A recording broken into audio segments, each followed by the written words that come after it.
ঈদ এলেই জমে ওঠে সিনেমা পাড়া। ঈদের আনন্দকে আরও খানিকটা বাড়িয়ে দিতে প্রেক্ষাগৃহে মুক্তি পায় নতুন সব সিনেমা।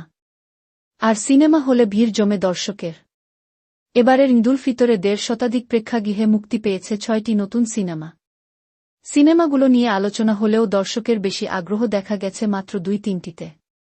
হাউসফুল, অগ্রিম টিকিট বুকিং, চাহিদার কারণে প্রদর্শনী বাড়ানোর মতো সুখবর রয়েছে এবারের ঈদের সিনেমাতে। এই আলোচনায় এবারের ঈদের সর্বাধিক প্রত্যাশিত সিনেমা বরবাদ।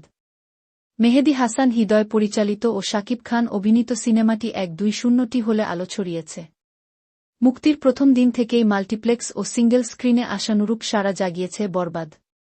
বাংলা মুভি রিভিউ অনুযায়ী ঈদের প্রথম দিনে বরবাদ আয় করেছে ২.৮ লাখ টাকা।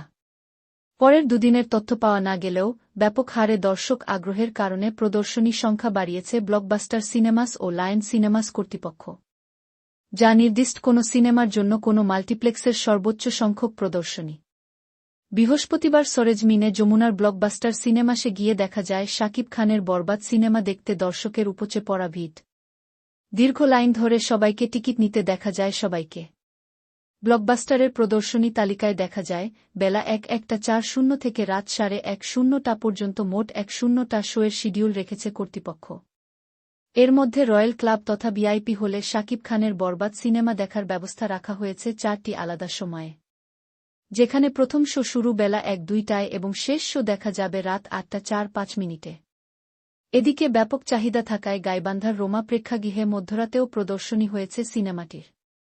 রোমান্টিক অ্যাকশন ঘরানার বরবাদ সিনেমায় শাকিবের সঙ্গে জুটি বেঁধেছেন কলকাতার অভিনেত্রী ইধিকা পাল।